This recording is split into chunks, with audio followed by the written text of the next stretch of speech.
Bueno, muy bien. Uno de los temas que nos vienen preocupando mucho, básicamente, lo hablamos entre nosotros, estamos buscando fuentes, recibimos información que nos llegan de nuestros oyentes y también de funcionarios en los barrios, es la presencia de drogas, nuevas drogas, fundamentalmente. Y es por eso que vamos a consultar a uno de los mendocinos que más sabe del tema, que más ha trabajado y que habitualmente tiene mucho contacto con los pibes en las escuelas, que es Sergio Zaraco, expresidente de la Sociedad Argentina de Toxicología, fue ministro también en la provincia de Mendoza y hoy es una persona de consulta, básicamente. Buen día, Zaraco, un gusto saludarlo. ¿Qué tal? Buen día, un gusto, saludo a quienes te acompañan. Bien, muchas gracias. Bueno, básicamente le traslado una inquietud que nos llegan desde los barrios, fundamentalmente barrios de zonas más desfavorecidas, se puede decir, en donde de alguna manera los pibes parecería que están tratando de suplir muchas carencias, tratando de olvidarlas, ¿no? Y lo hacen de la peor manera, que es con el acceso a sustancias tóxicas. Y nos han alertado, y esto queremos chequearlo, a ver si tiene alguna referencia, en torno a la presencia de estas drogas que vuelven zombies a las personas en Estados Unidos. Drogas de acceso fácil, aparentemente baratas. ¿Y cuál ha sido, o cuál es lo que hace que la gente se preocupe por esto? ¿Cómo se van dando cuenta que pasa? Fundamentalmente en pibes menores de 15 años y porque faltan cucharitas en la cocina de la casa en donde viven, ¿no? ¿Qué sabe de esto? A ver, primero bien como planteabas, saber que las cuestiones psicosociales tienen un impacto directo en lo que hace al consumo de estas sustancias que actúan sobre el sistema nervioso central, sustancias psicoactivas, sean legales o ilegales. Dentro de las legales vemos cómo aumenta sustancialmente el uso de distintos psicofármacos por indicación desde el área de la salud mental por los serios trastornos que se producen a nivel de ansiedad, angustia, depresión y demás. Y que son suplidas o también se tiene acceso porque encuentran que le ayudan, como bien decías, a paliar o a contener estos síntomas, otras sustancias psicoactivas de tipo ilegal. Y dentro de estas están las más conocidas o clásicas, como la marihuana, en el caso de sus efectos ansiolíticos, y que le ayudan a escapar de esta realidad, aunque sea por un rato, que es lo que dura su efecto, o otras que se buscan para tener mayor estimulación o mayor acceso a las distintas actividades, como la cocaína.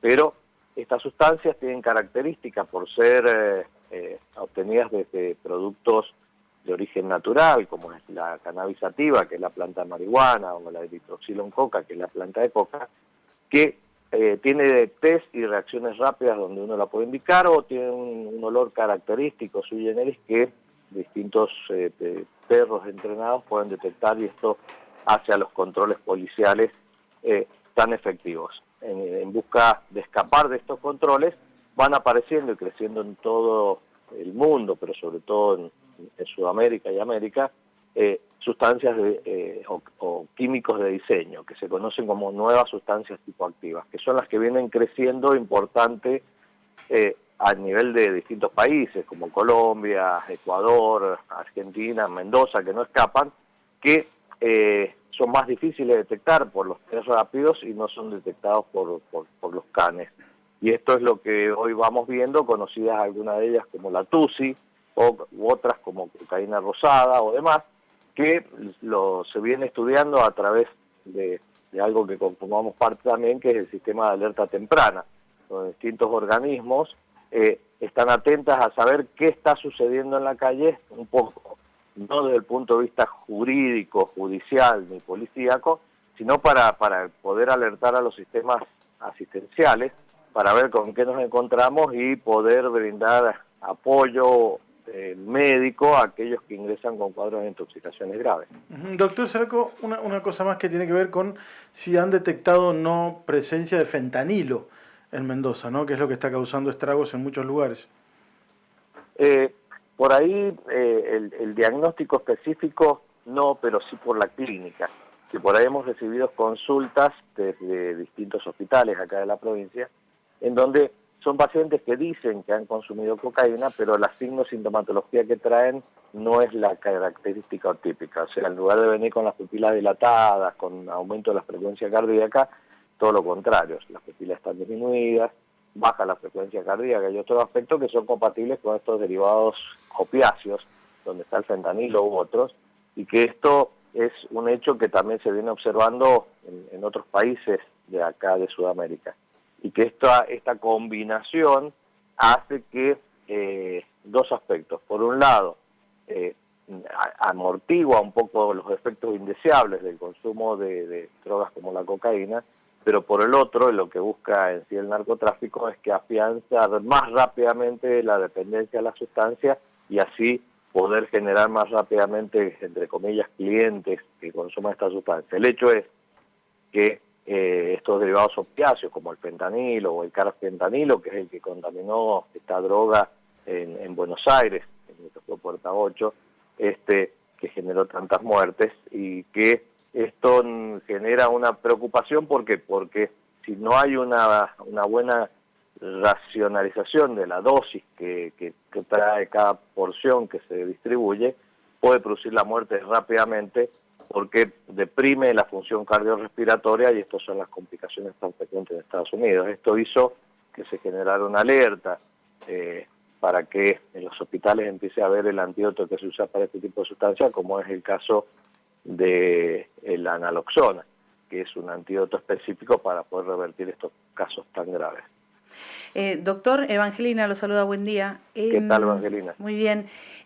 Más allá de que, bueno, ya para los más adultos es una cuestión de elección y habrá un montón de motivos, ¿no?, por el cual acceden a este tipo de drogas o tienen quizás obviamente los medios para poder acceder. A mí me preocupa mucho cómo es que se inicia todo esto en los más chicos y en los adolescentes, porque tengo la impresión, no sé si usted comparte conmigo, de como que se ha instalado desde hace unos años que la marihuana es lo más inofensivo. Como que la marihuana es mejor que un cigarrillo común y que mejor que otras drogas.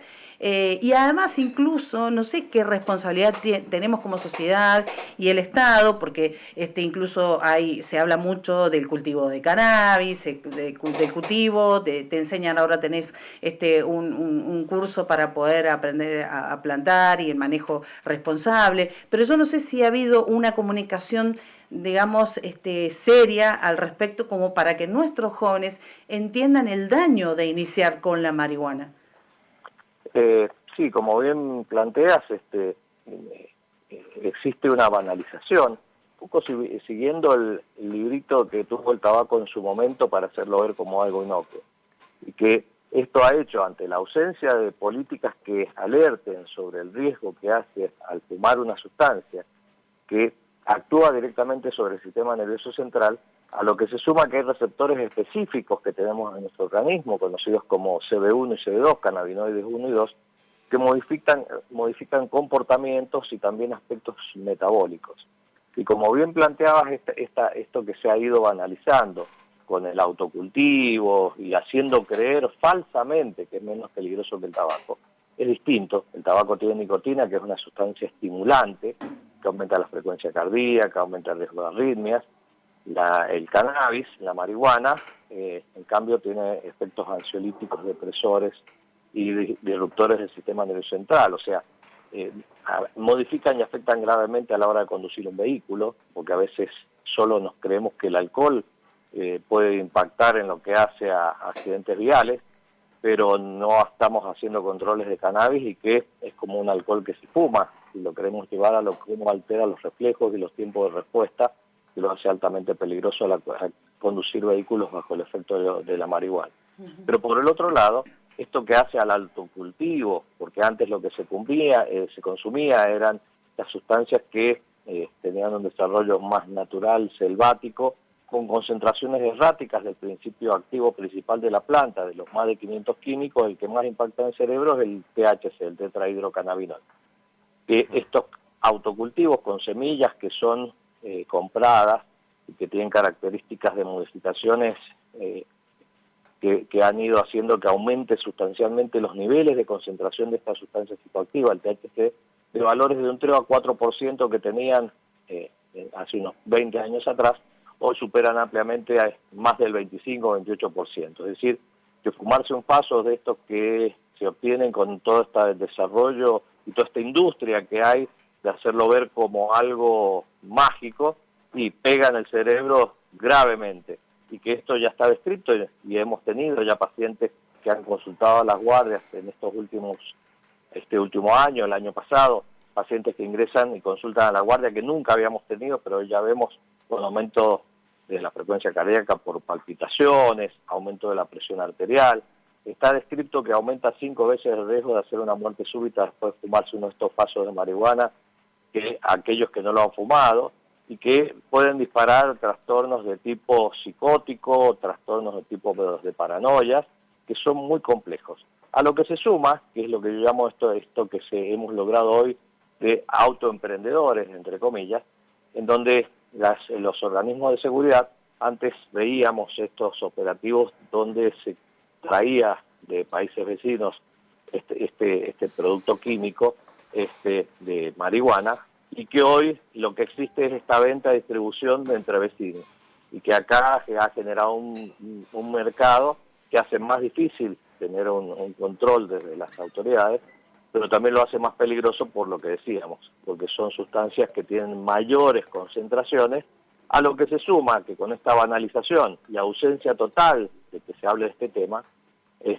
hace que los jóvenes cada vez lo consumen a menor edad, 13, 14 años, donde es un cerebro que todavía está en pleno proceso madurativo, y que el impacto que tiene, más allá del efecto agudo, es que produce alteraciones en el áreas tan críticas como la memoria, la asociación de ideas, aspectos que también modifican a nivel metabólico, porque aumentan el riesgo de hígado graso, aumentan el riesgo de trastornos metabólicos como a nivel de lo que es la insulina. Hay múltiples trabajos que demuestran que aumenta el riesgo de tener una diabetes, que aumenta el riesgo de tener trastornos, como decíamos, a nivel hepático, con alteraciones significativas, y por supuesto aumenta muchísimo el riesgo de tener fracasos a nivel educativo, que esto es cuando se da en estas áreas críticas del neurodesarrollo, que es por debajo de los 18 o 20 años, que es donde más hay que trabajar fuertemente, proteger a esos cerebros, porque son los adultos que después tendrán funciones ejecutivas, claro, o funciones a nivel social. Doctor, buen día, Hernán, lo saluda. Dos preguntas en una. El tema de las drogas sintéticas, ¿hay mayor circulación en Argentina, o en Mendoza puntualmente? Y la otra pregunta es, ¿por qué no hay campañas de prevención o de concientización? Porque, a ver, recuerdo cuando era chico, se veía alguna que otra publicidad en la tele, inclusive en algunas radios también se escuchaba algo. Ahora es como que, bueno, hacemos este tipo de notas, concientizamos, hablamos del tema, pero no hay quizás desde, no sé, desde algún organismo público una campaña más activa en cuanto a los daños que genera utilizar este tipo de drogas. Sí, a ver, en lo que respecta a la primera parte, lo que planteaba, sí, la respuesta es sí, aumenta significativamente el aumento de drogas de diseño, por lo que te decía. Esto es una tendencia a nivel mundial de invertir en lo que hace al narcotráfico en el desarrollo de estas drogas de diseño, que son diseñadas o estructuradas en laboratorios, sí, son más sencillas de escapar a los seguimientos, como tener hectáreas de cultivo de plantas. Acá lo hacen en un reducto donde pueden producir grandes cantidades, a lo que se suma que escapan de los controles aduaneros, escapan de los controles policiales, y que nos encontramos con una sociedad que va siendo entrenada sin que nos demos cuenta que tomar algo para sentirse bien rápido es mágico. Esto lo vemos, sí, las pastillas de la felicidad por la televisión. Sí. Sí, y lo vemos en la televisión. Exacto. Todo el tiempo. Afortunadamente acá en Argentina está muy restringido lo que hace el uso de opiáceos, que es lo que generó esta gran epidemia en Estados Unidos, como claro, la oxicodona. Pero si vemos acá, el 80 y pico % de la publicidad son analgésicos. Por suerte que no son psicoactivos, pero actúan sobre el dolor, y que te venden el mismo analgésico con distinto nombre o con combinaciones de paracetamol y ibuprofeno, paracetamol, buscando la solución mágica, rápida y efectiva para tus dolencias. Y esto hace que cuando vas a un boliche o en algún lugar, alguien te vende alguna de estas pepas, alguna de estas pastillas, para ser las drogas de la felicidad, que tienen impactos negativos sobre la salud de la persona, por los efectos a nivel cardíaco, a nivel neurológico, pero también afectan en los comportamientos. ¿Por qué? Porque modulan químicos cerebrales como la serotonina y dopamina, la serotonina porque mejora el ánimo, pero la dopamina, que es la clave de todo esto, actúa en un área cerebral que es el sitio de recompensa, que es lo que me engancha y me queda por una cuestión fisiológica de la necesidad de que el cerebro exige más estímulo para conseguir esa dopamina que lo busca a cualquier costo. Este es uno de los peligros.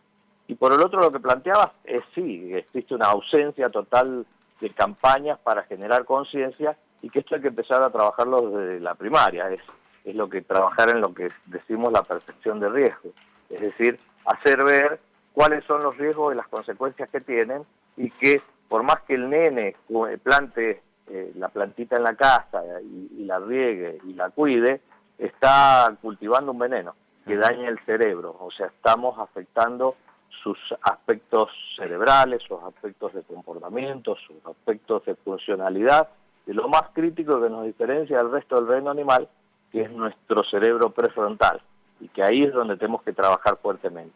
Y lo otro que tampoco se menciona ni existe en nuestro país, el riesgo de exponer el cerebro durante el embarazo, el feto que está en pleno desarrollo, que es el más crítico, donde tendría que haber campañas por todos lados, empezando por los centros de salud, hospitales y todos los centros asistenciales, explicando que durante el embarazo ni una gota de alcohol ni drogas, porque acá ya estamos decidiendo el futuro de los niños. Pero es más fácil echar la culpa a las maestras, que las matemáticas son difíciles, que 2 más 2 parecería que no es 4, y que ver cómo lo resolvemos. Lo que tenemos que resolver es la calidad cerebral de esos niños antes de entrar a la escuela. Un poco, como decía el doctor Albino, proteger ese cerebro en lo nutricional, que es clave, pero lo otro es proteger a ese cerebro de sustancias que son dañinas a nivel neurológico, que sí entendemos cuál es el riesgo del plomo, el mercurio, nos volvemos locos cuando se rompió un termómetro, pero no veo absolutamente a nadie que se vuelva loco porque encuentre a un nene tomando alcohol, o qué daño genera el último primer día, no porque se emborrache, sino porque el alcohol en este periodo crítico es muy dañino para el cerebro en desarrollo. Por eso dicen todas las bebidas alcohólicas prohibidas el consumo para menores de 18, no la venta, el consumo, porque son sustancias neurotóxicas por debajo de esas edades.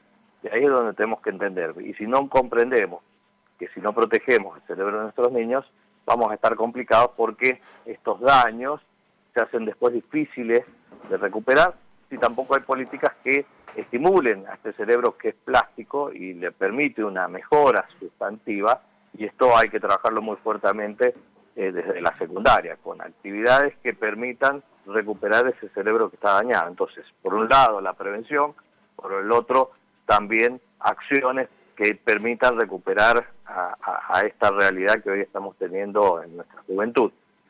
Muy bien, doctor Zaraco, ha sido muy gentil. Podríamos seguir hablando un montón, pero la verdad es que lo vamos a hacer en otra oportunidad. La gente ha manifestado un gran interés sobre todo este indicador, ¿no? De que te falten cucharitas en el cajón de los cubiertos. Y bueno, atención, por ahí en vez de llamar a la policía tenés que llamar a un médico, un especialista por los pibes, ¿no? Me parece que pasa por ahí. Buscar ayuda, que eso es fundamental, desde el punto de vista de organismos que les permitan poder contener y ver qué está pasando. Si ven que algo le está llamando la atención, lo mejor que tenemos que hacer es ocuparnos para tratar de prevenir por las consecuencias que puede tener a futuro. Gracias, doctor Zaraco, muy atento. Buen día. Que tenga buen día. El doctor Sergio Zaraco.